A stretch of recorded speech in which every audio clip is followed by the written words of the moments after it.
Hi, my name's Steve Gould from GASP Systems.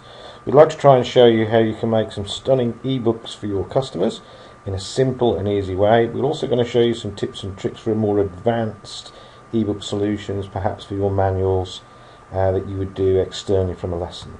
So here's an example here. We can see as we flip over the pages, the lesson that's been taken and the analysis is on its own individual page.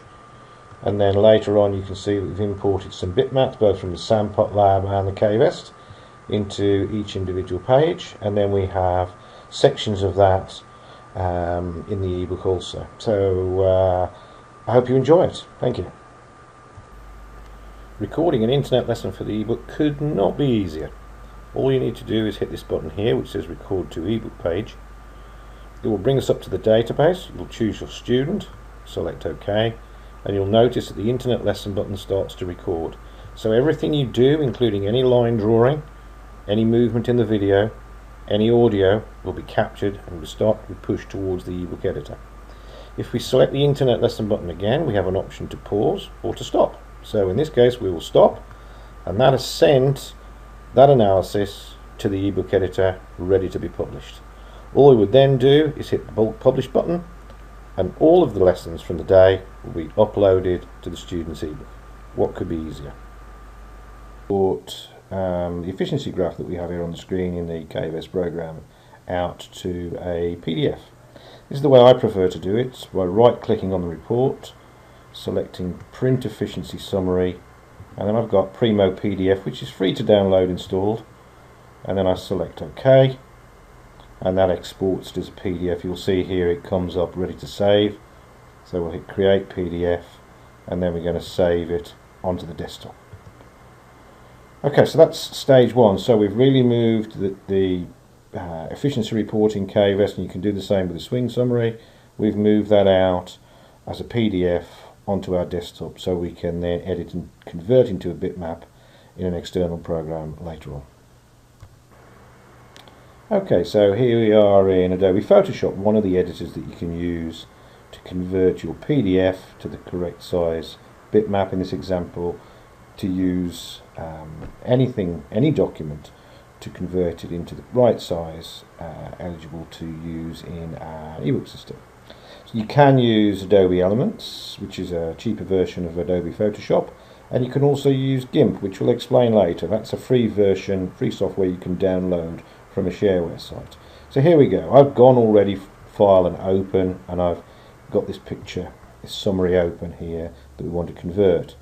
I then need to change the image size, so we're going to move to image and then image size, and then we're going to take off constraint proportions, and then we're going to type in 476 for the width and 566 for the height. Now that's the actual page in the ebook. So once we've done that, we can select OK. So we've now resized it so it fits in the ebook, and we can go File, Save As, and then hit the drop down here, and we're saving as a BMP file. So we'll save that BMP file straight back onto the desktop by hitting Save, and then OK.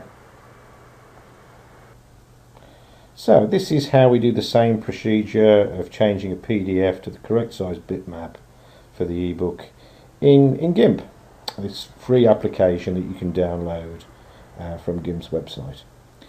So I've gone to File and Open, and I've found the image that I want, which is already open here. I then go to Image, Scale Image.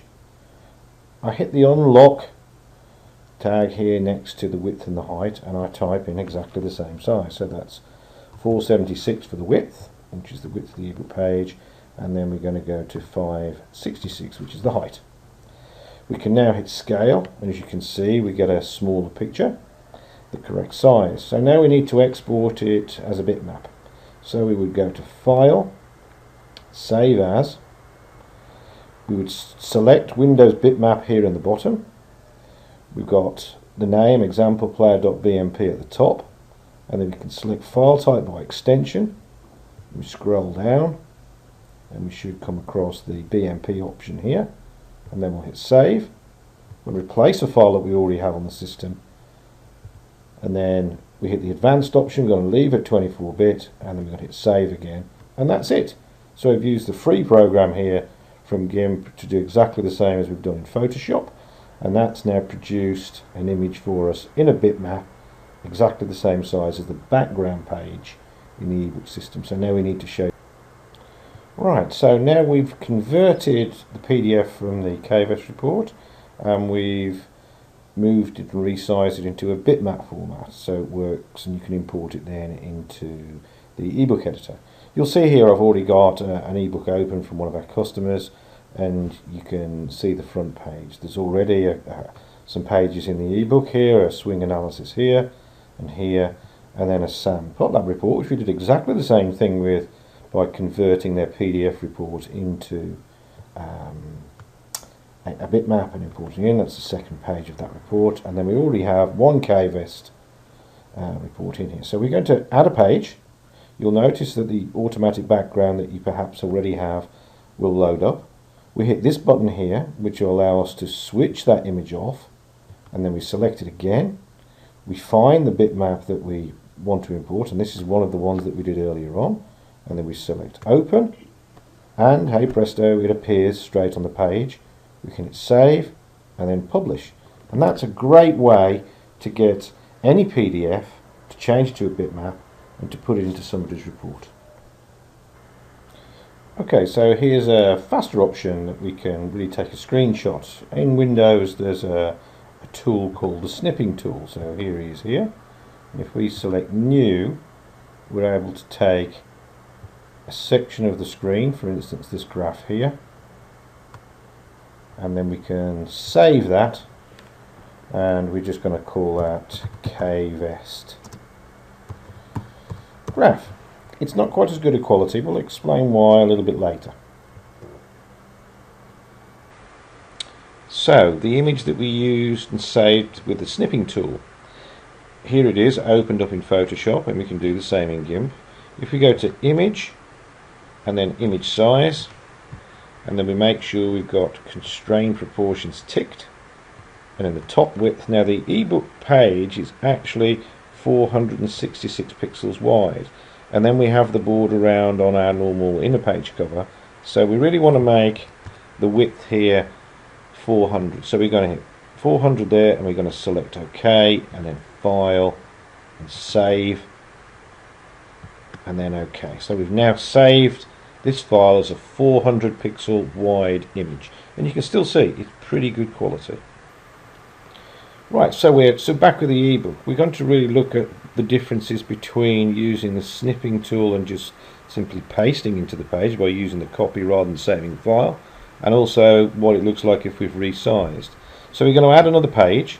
Here we've got our standard background from this customer, and then we're just going to hit enter a few times to bring the cursor down, because this is where I want to import the image to. So I could in this instance simply right click here and hit paste. There we go.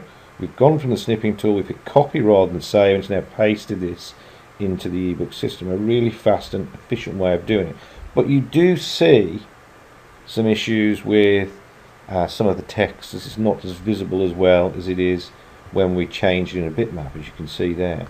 We're going to add another page, and this time we're going to go to the resized image that we've just done in Photoshop. But again, this was taken from using the snipping tool. We saved it and then re-edited it. So therefore we're then going to go insert image, we're going to select the KVest graph, and we're going to go OK, and we can see here if we hit enter a couple of times just to bring it into the right place, then you have better quality on the numbers. So if you don't want to use it as the whole page, and this will allow you to talk about swing from an example, which it is here, you can type underneath, etc., and maybe one or 2 points on the graph that you'd like to explain. That's a great way then of just importing specific sections and screenshots into the ebook. Again, we will save and then publish.